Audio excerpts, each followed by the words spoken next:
So this is a Hoover Convertible U4021. I'm going to be doing a tune-up and service on this.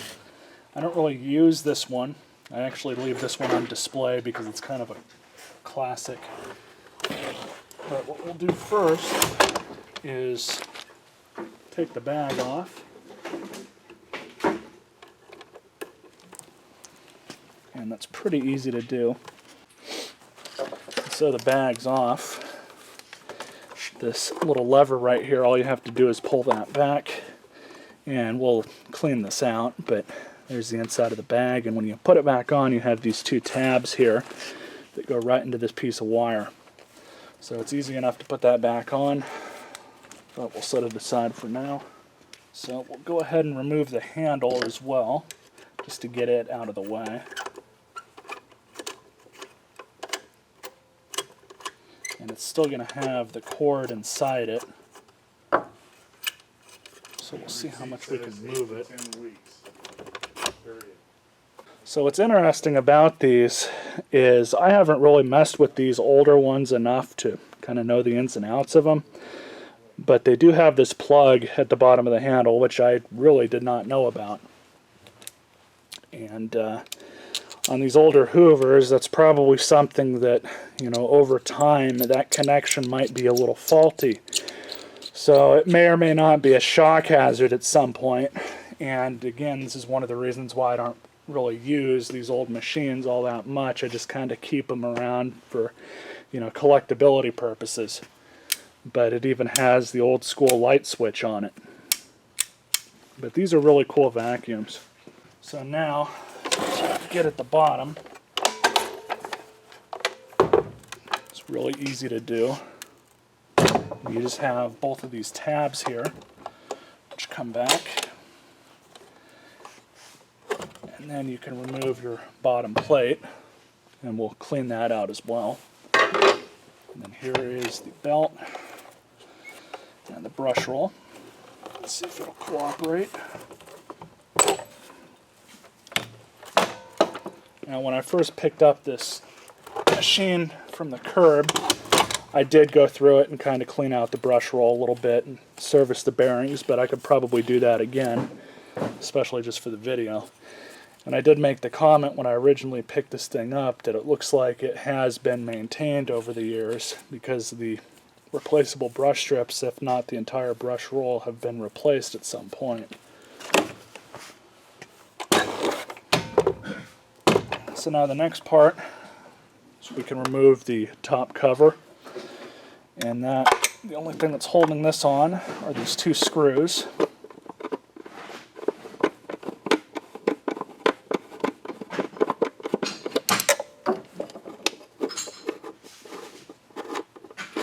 Which are easy enough to remove.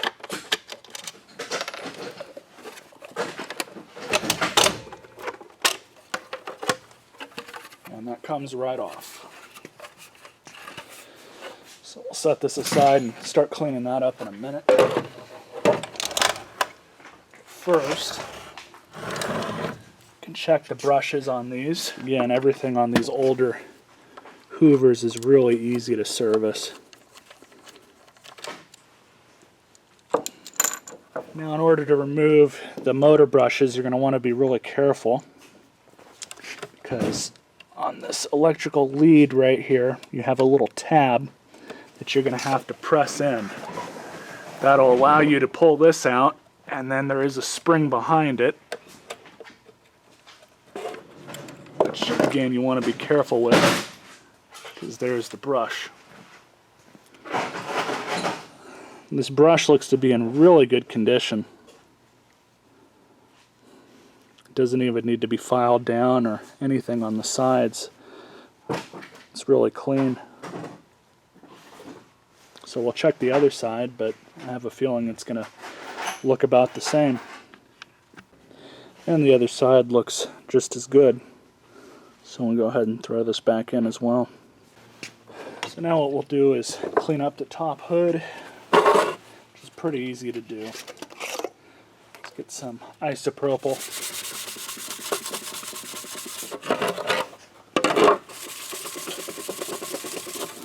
this is all you have to do.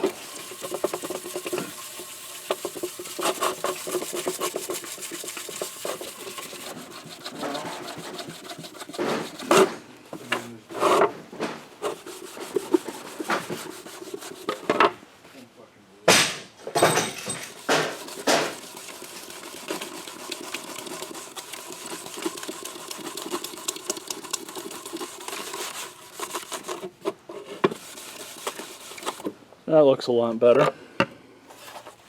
If you want, you can hit it with a little bit of plastic wax and shine it up a little bit, but for the most part you don't really need to do that. That's just if you want to. So there's that.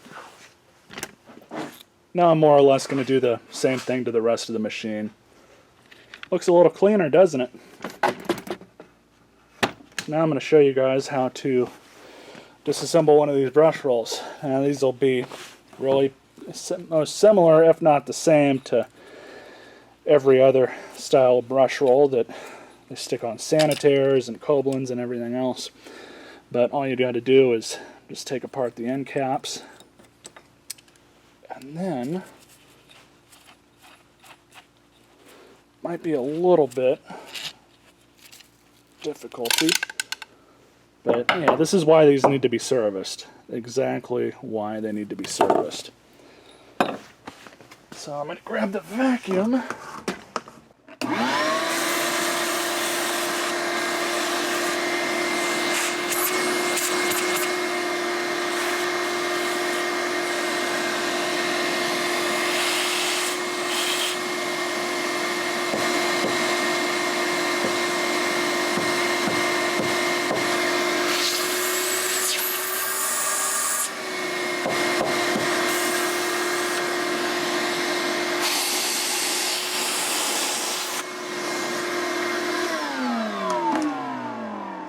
Can see how much crap. So these are interesting in the fact that they have a bearing that's inside of here, which I don't know if you can get to that. You probably can. I might have to. Yeah, we can get to it. It's important to service all these because, well, as you can see how much crap builds up in them. They're great otherwise, but you know, this one, I'm not sure if this one's even a roller bearing. It looks like a sleeve bearing. Kind of an interesting way they did things back then. And it looks like a sleeve bearing. But it's still serviceable.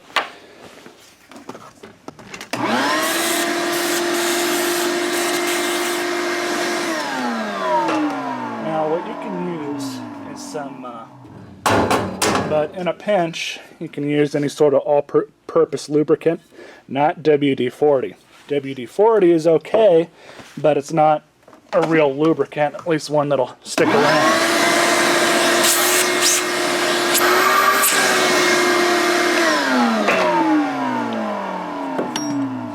So if you want, you can actually pull these brush strips out and clean out inside there. Again, this is one of the things that I really like about these particular machines is they're just really well made. And if you look at the brush rolls on the newer sanitaires, they're not made with this quality of metal. It's really kind of unfortunate. I mean, they're still really good vacuum cleaners, but for what they are nowadays, nothing compares to how they were made, you know, however many years ago. Now, of course, when you go and put one of these back together, you're going to kind of need to be aware of what side's going where. And there's really only so many different ways you can put it back together. But what we're going to do is kind of clean off the inside of here with the vacuum.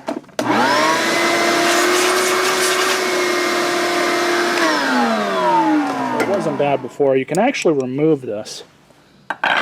And I think we'll go ahead and do that. I might actually be wrong. That might actually be a roller bearing. So in order to remove that, you just do that. Probably going to have to press it out of there.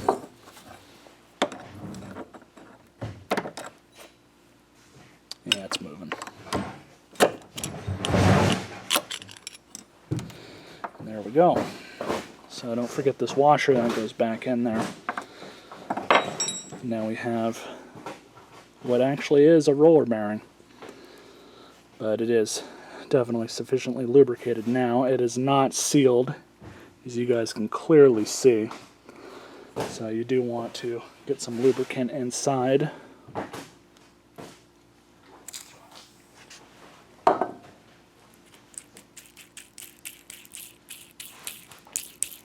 Sounds nice otherwise. So just stick the bearing back in.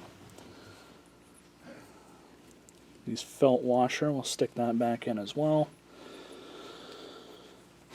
And finish off with the retaining clip. So the brush roll is all greased and oiled up. Just put it all back together. And we're just going to kind of slide everything back in place. And it's always important to remember, I believe I do have this going on back on the right way, but a little notch goes right in there.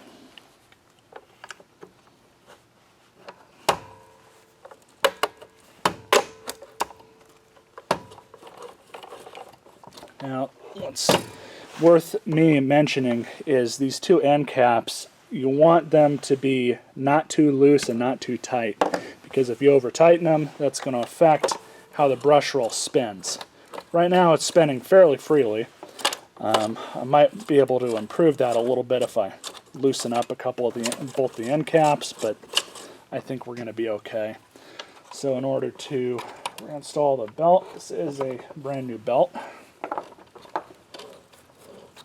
That's all there is to it. These, unfortunately, are not OEM belts. So take that for what you will. I recommend, at least as far as belts are concerned, on these older machines to use Hoover belts. I believe Hoover does still make these belts. And if they don't, Eureka or Sanitaire definitely do. And both of those belts are good enough to use. Go ahead and reinstall the handle and then the bag. The handle just goes back on. Again, be careful with the electrical contacts there. So that goes in the front.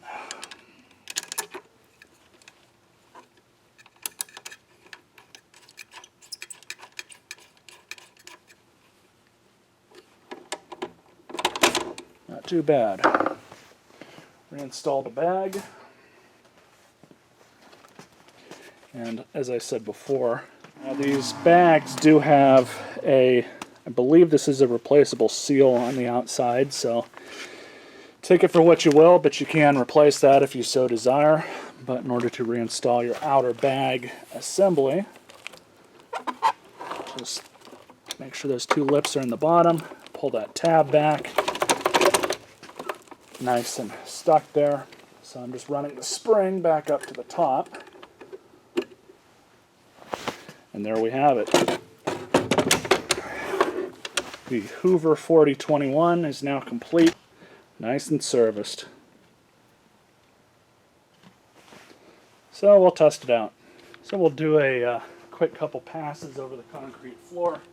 It's at the highest setting, so the bristles aren't going to be contacting the floor, which is okay.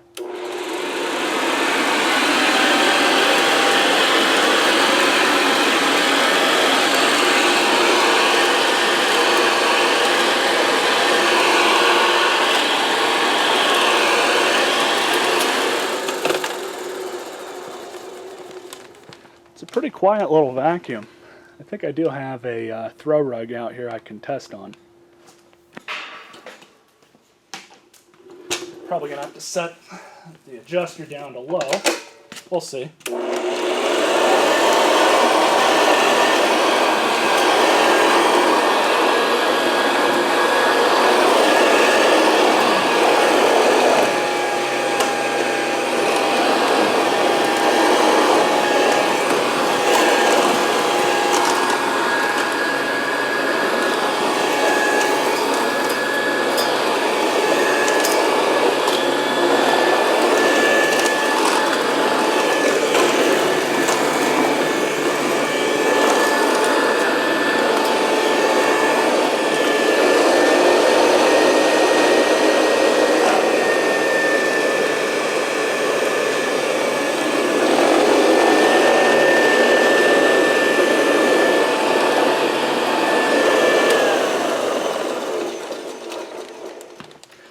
it doesn't do too bad of a job, but you can kind of tell it's a little low on power.